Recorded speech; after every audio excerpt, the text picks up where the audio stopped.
Yeah, hello and welcome to the PML School. We are continuing our series of NONMEM and NLME comparisons. Originally today it was scheduled that my colleague Venkateshwari Muthukrishnan was supposed to give this presentation. However, she's unable to do that since she was getting sick. Actually, what I think is she was just way too busy over the last days and weeks, so that she completely lost her voice.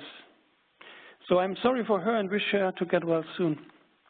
But as you can see, I mean, she doesn't leave us alone. She's here at our webinar and you can see her as a panelist. So if you want to drop her a note, some personal greetings, please feel free to use the chat box for that. Going back to the presentation, the title, we will talk today about a two-compartment oral model. And the new thing that we will learn today is how to deal with covariates. For all newcomers, one major goal of population modeling, or to be more precise, population pharmacokinetics, is to identify certain subject characteristics such as age, gender, or weight that help explain the variability in the drug exposure. So in our example, we will determine the effect of the disease state on volume and clearance. And as always, I bring up at the beginning, the focus of our webinar series here is in hands-on experience, so we don't focus on any theoretical concepts and so forth. So what we will show you in detail is how you can set up a categorical covariate in NONMEM, in the NM trend code, and compare that with the same model in Phoenix NLME. As usual, during the presentation and the demo, please feel free to post your comments and questions into the Q&A panel on the right-hand side of the WebEx console. We will deal with that at the end after the session. Moving on. This is our typical agenda. So I'll start with a brief introduction of the model, description of the model, then followed by the exploratory data analysis. We have a look at the input data. There might be a small difference between NONMEM and NLME. But the major part of the presentation is to go through the textual code of the NM TRAN and PML model. I will then demo the two models in Phoenix, and we will summarize and finally have our Q&A session.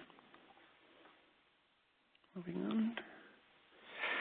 So here's our model, a two-compartmental oral model where a single dose was applied.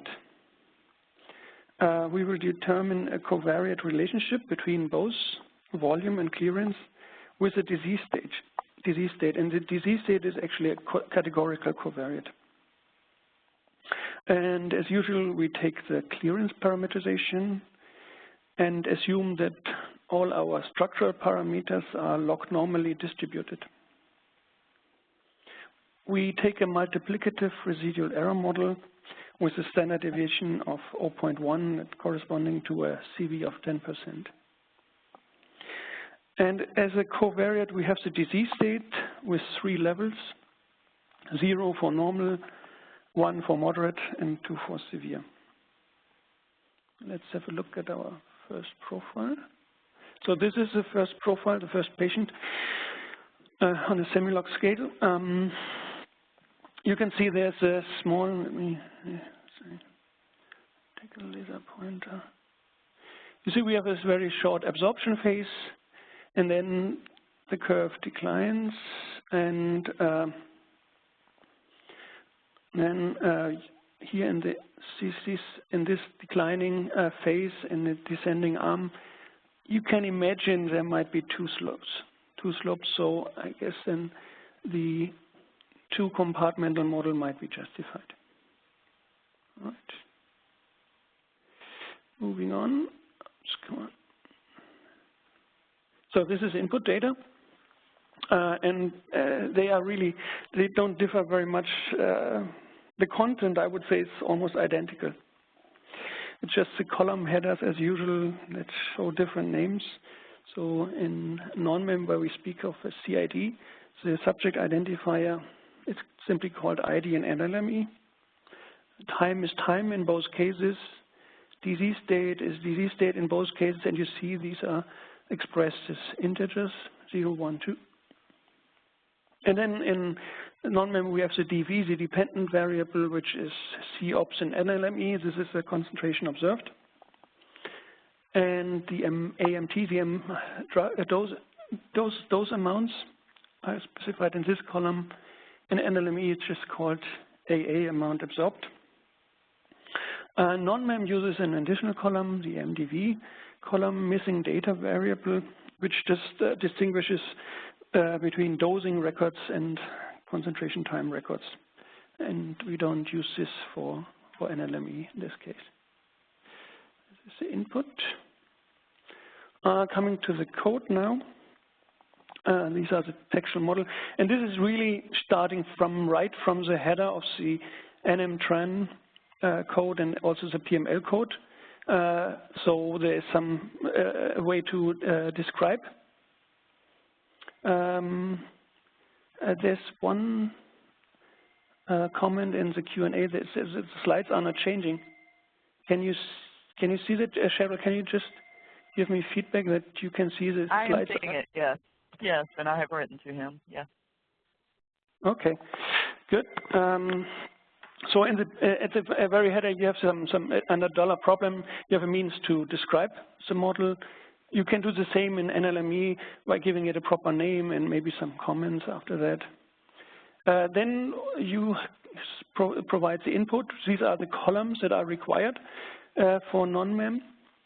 This is not, and also the file, the data file, the CSV file with the data. This is not required for Phoenix. This is just everything's built in.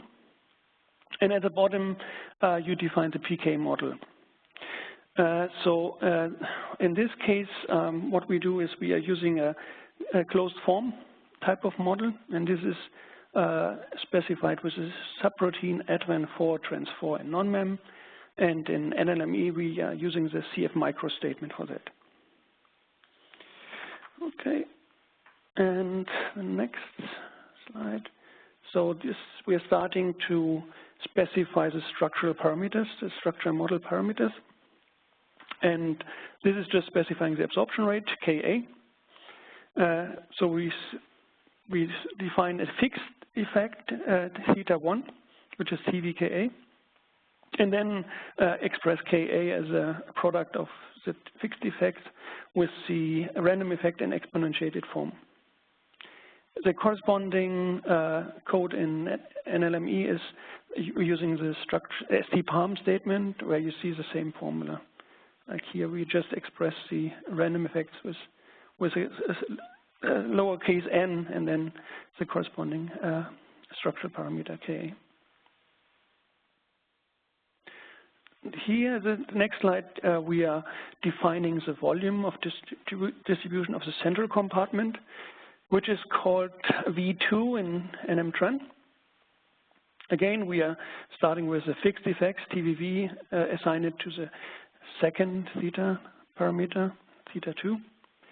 Then we have two other fixed effects, the contribution of the disease state for disease state equals 1, this is θ6, and for the disease state 2, θ7.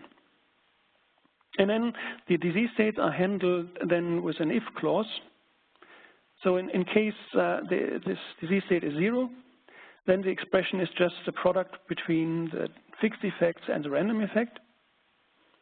If the disease state is 1, then you add a term like this dV disease state, the effect of the disease state on the volume, and the random effect. And the same for disease state equals 2, just a different fixed effect, dV disease state 2. This is how you code this categorical covariate in NONMEM. Equivalent in NLME is you first provide a covariate. This is just a way to get the input from the input data set, F covariate, and then the disease state. And this ST-PALM statement, as before, uses a similar kind of an implicit if clause.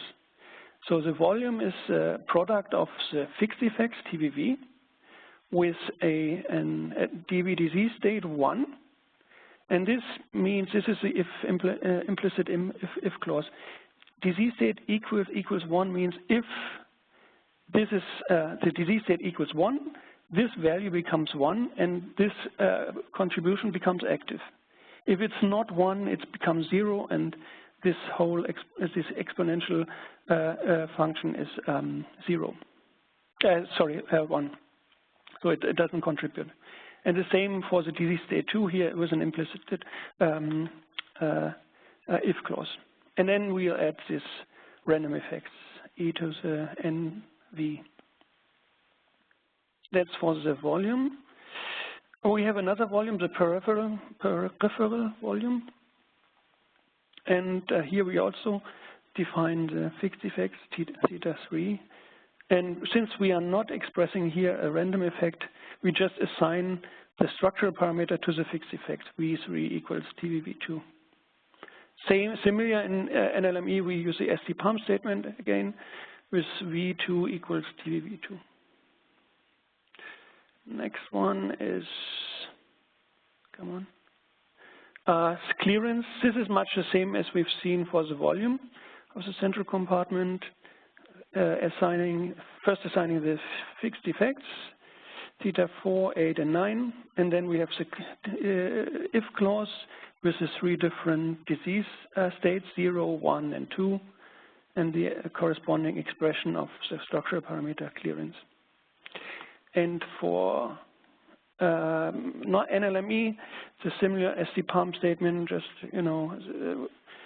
replacing clearance CL in the volume with clearance in all these cases, and it's a similar kind of expressions.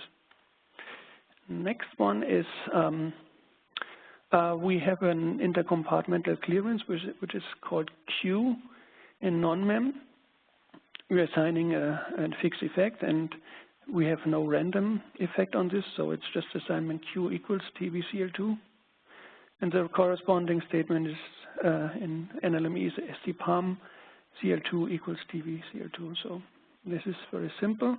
What we need to add is the scale parameter, and in this is for the scaling of the central compartment. So we calculate the NONMEM calculates the drug amount, and since the observations are concentrations, we need to scale this this amount by the volume to get to those concentrations. Therefore, we add this scaling parameter. What you should be aware of that the program expects you have those information, the same mass units as defined in the concentration mass units. So if you have a concentration in micrograms per liter, make sure that your dosing amounts are also expressed in micrograms. Otherwise, you would need to add a scaling factor here in this equation. And it's the same similar here in NLME, where we just state the concentration is A1, which is a drug amount in the central compartment, divided by the volume of the central compartment. What else? Next one is, obviously we need to provide initial estimates for both theta and omega, so for the fixed and the random effects. So in NONMEM, all the theta values are indexed. So you just provide the values in that specific order. And this is now done here with 2 elements in the parentheses, where the first element is just the lower boundary, and the second element, the initial estimates for all the fixed effects, and also the fixed effects coming from the disease state. Equivalent statement in NLME is the fixed F statement, where we just say this is a fixed effect, and then this is expressed in form of a vector where you have 3 elements. The lower boundary is the initial estimates and the higher boundary. And this is for all fixed effects and the fixed effects from the disease states. And in NLME, it's typical that we do not set any boundaries, lower or upper boundaries. So these are then left empty, as you can see here. These were initial estimates for the fixed effects. Same for random effects is here, the $omega. And here we just set a variance of 0.3 for, again, in the indexed order, the fixed effects, eta 1, eta 2, eta 3. Similar in NLME, it's a Ranef statement. And here we specify this again in a vector format for all these 3 elements, 0.3, 0.3, 0.3. Then we do specify the residual error model, and as we said, we wanted to do that with a multiplicative residual error model. First, we provide the sigma value. The variance is 0.01, and the equivalent statement in NLME is the error. Cabs is set to 0.1, which is not a variance but a standard deviation. Therefore, you see a different value. And the error term here, it's expressed y equals f times 1 plus f of 1, where f is a prediction variable. And the same in NLME is the observe statement, where we say the observed concentration is a product of the concentration times this error term 1 plus Cabs. As usual, I've added a few other assignments or equations to the NM trend code in order to be comparable with the NLME results. So we call individual predictions IPRED, and we also calculate an individual residual value by subtracting from the dependent variable the individual prediction. So that's this part of the code, and that's the last part of the code where we just specify the estimation methods. And this is in both cases FOCE. And this is FOCE with interaction on non-mem side, and NLME we call it FOCE ELS. And those you can set in the under the run options tab in the Phoenix model object. So it's a built-in function that you just pick what you need. Also the calculation of the standard error. The default method is the sandwich method, which is also chosen here. And what you have here is an additional line, the additional table output that I'm asking for, which is just printing out values like IPRED and IRIS, which I would need to compare it with the NLME results. So that's a code comparison between NONMEM and NLME. Since this is a model that in Phoenix you can build without ever entering any textual code. You can use the built-in function, but it will provide the same code that we have gone through in detail in the previous slides. So in Phoenix you can use a built-in graphical or both in order to set up this model. And for that, I mean, we just go through the step once again, just how you would use these built-in functions. So with this 2-compartmental model, the error model, and so forth, we can set everything as I'm going to show here on these slides. I will go through this very quickly because we cover this in the demo as well. So we have our input set. We send this to the Phoenix model object. Here, this is the first part, the structural part, where you specify a PK model with a clearance, parameterization, and extravascular absorption with a number of compartments 2. We stick to the closed form, as we said initially, and we apply a multiplicative residual error model. That's the first thing you need to do. Second step is you want to use a covariate, and you add this just from a column in your input.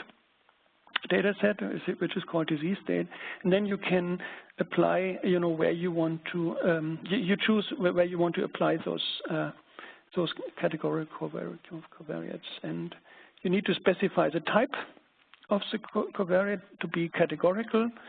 Here you can just enter those values, but if you have not integers but text, you can use that as well in order, you just need to map this text into integers in this case.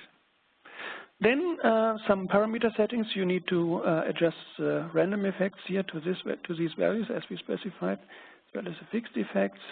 And here in the final and under run options, as I said, you pick the algorithm, FOC, ELS, you stick with the sandwich method, and so forth. Guess that's it, and I guess, yeah, you can then switch to the demo model. And this is, this is a code that comes out directly from these built-in options, and that's really the code that we have gone through one by one in comparison to the NM code in NONMEM. Okay, I guess the next step is the demo, yeah. Let me share Phoenix. Okay, Cheryl, can you confirm you can see my screen? Yes, I do. Okay, good. So this is everything already prepared. It takes some time, to set this up. So we have the data here. This is, as you can recognize, the input for the NONMEM model, the columns, and what you can, and here you have actually the code. This is the NM code that you want to use for your model. So this is the input that you need to provide to the program in order to be able to run. And then you have this NONMEM object in Phoenix, where you have the data set. You just need to link the data set with the object and also the control file with this object. And then you simply execute it. I don't want to go through that because it takes some time.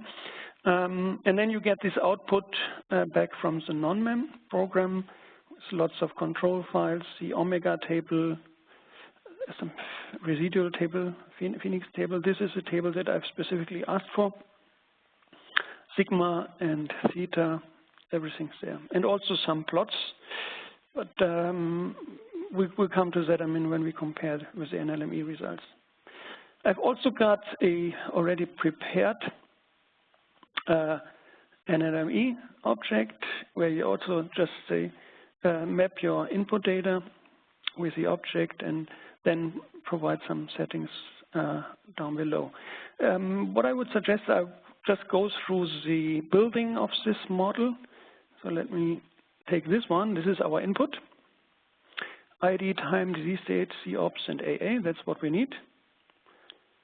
So let's send this to a Phoenix model object. Just take it in here. So this is now our model object. And we are focusing on the bottom panel where all the built-in options are available to choose whatever you need. So we have a population model, a type of PK, clearance parameterization. We change the absorption from intravenous to extravascular, change the number of components from 1 to 2. We stick with a closed form. But as a residual error model, we just change to multiplicative, and 0.1 is okay. So this is the first thing you can do. Next thing is parameters. We said these are just the structural parameters, and we said we don't want to have random effects on the peripheral volume and the intercompartmental clearance, so we can clean it up a little bit here. But we want to have some covariates, and this is from unused means. It looks into the table what remains there, and it found the disease state. So we check this one and say add. So we can now simply click those boxes in order to add this to the individual structural parameters. But before we do that, let's go to the covariate type, where we just say need to switch to categorical. This is a categorical, not a continuous covariate, and we need to add another level. So we have 0, 1, and 2. So these are our 3 disease state levels. And now we can go back. We can switch it on. And you see, it just forms the expression, the PML expression for you. The same here. But for this demo, I will show you one thing. I mean, if you switch these on, you already have a very good feeling that they have an effect. I mean, the disease state plays a big role in this model.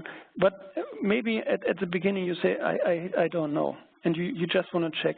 And we will examine some diagnostic plots that show you some information that you think that I think might be helpful for you.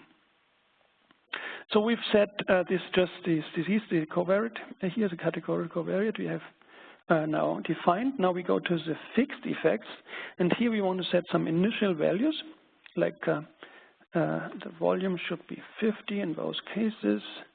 These are initials, maybe 5 here. In those cases for the 2 clearances.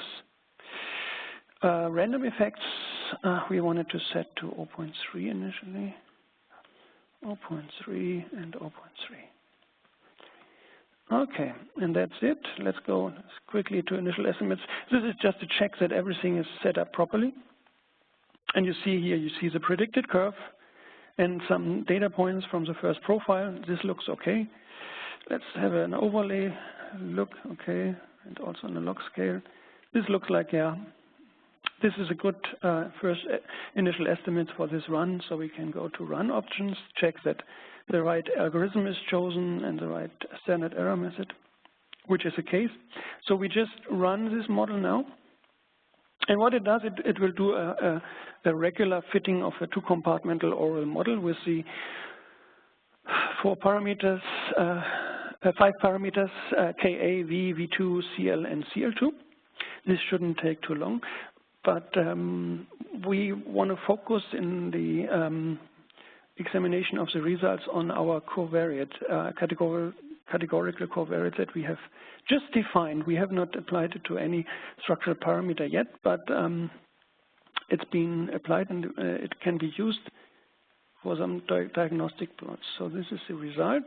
Everything looks good. We've got some thetas here, which not too far away from the initial ones. Variability, the precision is good, but let's have a look at pop covariate box plots. These are showing the individual etas against the disease state. So here's the eta values, and here are the 3 disease states, and it's in form of a box plot. And you see, this is for normal disease, this is for moderate, and this is for severe. And you see, depending on the disease state, you have different contributions, you have different random effects on the clearance. There's no significant difference on the Ka regarding with regards to the disease state, but there is the same kind of pattern as we saw for clearance for volume as well. So it's a good idea to go back to parameters, structural, and just say, okay, I want to apply the disease state covariate to volume and clearance estimation. And then just run the model once again. I mean, what you typically would do, I mean, this is a very trivial case where you see, I mean, there seems to be an effect, so you just apply it. If you've got more covariates, you obviously would run some covariate search, either in a stepwise form or in a shotgun, whatever you prefer. This is all available under the run options if you want. But in this case, in this simple case, we just say, okay, we apply it and see how it goes. And you will see in a minute when we come to the results that the box plots should have been cleared. So let's see. You see now with the application of the disease state categorical covariate, the distribution of the etas are the same for all 3 structural parameters. So that's a good outcome. We've got some plots here and some text, some worksheets as output as usual. But what we want to see here, I mean, before going into any detail, is obviously we want to compare the outcomes from the NONMEM model and the equivalent Phoenix NLME model. And what we typically do here is we have a comparison workflow. By the way, this is a project file that I will post to our forum as usual. Also, the workflow template that we use here will be provided as a separate entry in the forum, so you can pick it up there if you want to apply it on your own data. So we want to compare the thetas, overall omega residuals, and the eta worksheets. And we do that by, first of all, providing data links so that we can easily exchange the NONMEM and the NLME model with new data, and then it will do some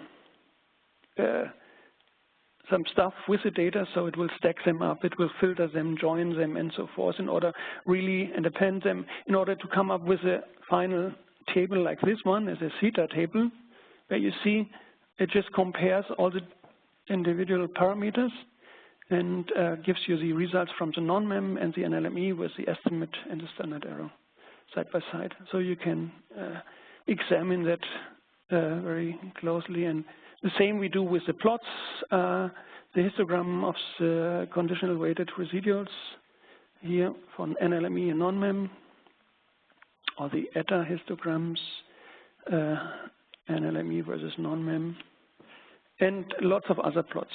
And to combine it all together, we typically use a reporter object that summarizes this. I mean, you can set up all the different figures and listings and tables that you can bring together in a summary form, and then you can view this in a Word document where you dumped out all the stuff, the plots and the tables in one form, and then you have all the results in one document. Okay, I guess that closes the presentation. Stop sharing. Yep, we'll go back to the slides. So this is just some snapshots from the comparison between the different results from NLME and NONMEM, and we see it's not really different. It's pretty similar, kind of. You don't only see small differences. This is what you would expect for a model like this. Next one, we are at the end already, so I just want to summarize. We have set up and run NONMEM and Phoenix NLME model, and this was two-compartmental oral, where we showed you how categorical covariate disease state can be applied on clearance and volume. And we use for NONMEM the FOC interaction with interaction method versus the FOC ELS in Phoenix NLME. And also what I just showed you, the post-processing of the results, the NONMEM results, so that you can compare them side by side with the NLME results. And as we've seen, there were only small differences. With that, I guess, yeah, we are at the end, and we're coming to the Q&A session. Sharon, I don't see any questions right now. Do you see? No, I don't see any questions or chat. Okay. Yeah, I mean, we can wait maybe a minute or so. If somebody has a question, please use the Q&A panel on the right-hand side of the WebEx console, so we can maybe answer a few of those while in the session. If that's not the case here, I mean, as I mentioned, we put all the materials and stuff to our forum, and if you got some specific questions, you can raise them there, or you can email us directly. There is one in chat right now. Right. Question in chat. Okay, see that?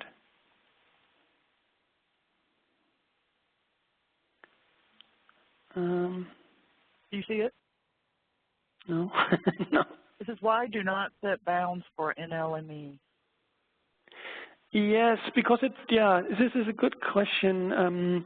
A quick answer is that we have every confidence in our algorithms that they don't. I mean, it interferes with the typical behavior of the engine, and we don't want to interfere with that. So it will, if there is a true, if it will find the right range of values, it will work okay. Only in few cases where you have, for example, clearance parameters and you see some negative values, you might want to interfere with that. But typically our algorithms are designed that you don't need to interfere with that and provide some boundaries. Any other question? He had asked again, what if we do not want lower bound to be negative?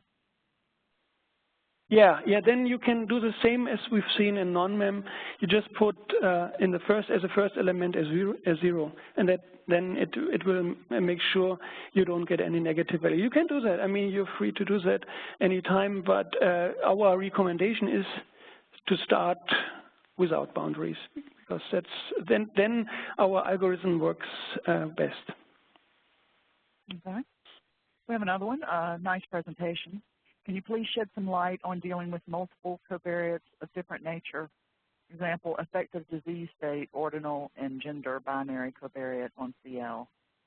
Yeah, I mean, you can set up any kind of covariate, continuous, categorical, interoccasional covariates. That's what we have in the interface. Let me see if I can go back to this.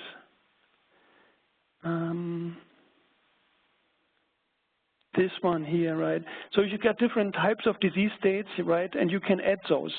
So you can add as many covariates as you like here, right? You just pile them up.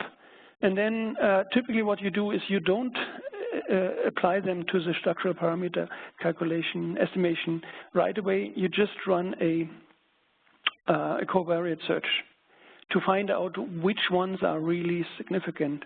And and the outcome will tell you, I mean, which covariates you should pick.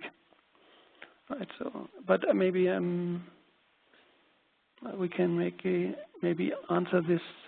As I said, maybe usually when we have a Q&A session and we will post those questions also on our forum, and we will get into this in more detail to give you some more detailed responses to those or answers to those questions, just to make sure that we really capture the whole question properly. And so you will see that posted to our forum. I guess with that, I mean, I think we stop with the Q&A session. Let me get to two more items that I wanted to present today, and that is so we have put up a new schedule for Q2 for the PML School. So we continue with our NONMEM to NLME series. So these are the dates. We've picked six dates, and these are the topics. What you see here, we've got some feedback from you, the audience, that you are interested in model validation. So we will show, I mean, we will first of all show a new model, a new PK model with nonlinear elimination, and compare that between NONMEM and NLME. But we will also show you how you do the model validation. And first time we are focusing on the bootstrap method. And on 3rd of May, we have another model, which is a mixed absorption model. And here we want to validate with a visual predictive check. So, and we can compare the outcomes between NONMEM and NLME here. Then 17th of May, we want to show you how you would run NONMEM and Phoenix NLME models in the cloud. This becomes more and more popular, as we've heard. So we will show you the principal steps. I need to mention this more than once. I mean, this is really a hands-on session. We want to show you how you would do that. I mean, just gives you the experience. I mean, you've got a big bootstrap run and you don't want to block your computer for days or at least 10 or 15 hours or what. So you can submit those to the cloud if you want. And then at the end of May, we start with some PD models. First, a typical Emacs model with baseline and shape. Then we've got an indirect response model on the 14th of June, followed by a PK-PD model on 28th of June. So this is our little schedule for Q2. And the next one, I just want to mention that there's another presentation in 2 weeks' time, March 22nd, where Lone Farm from Camargo, she will present a TMDD model that is translated from NONMEM to Phoenix. So this will be a very interesting model because it's not such a simple one as we just discussed with a two-compartmental oral model. With that, I guess we are at the end. Thank you all for your continued interest and your attention. This is it for today. Thanks and goodbye, and you may want to disconnect now.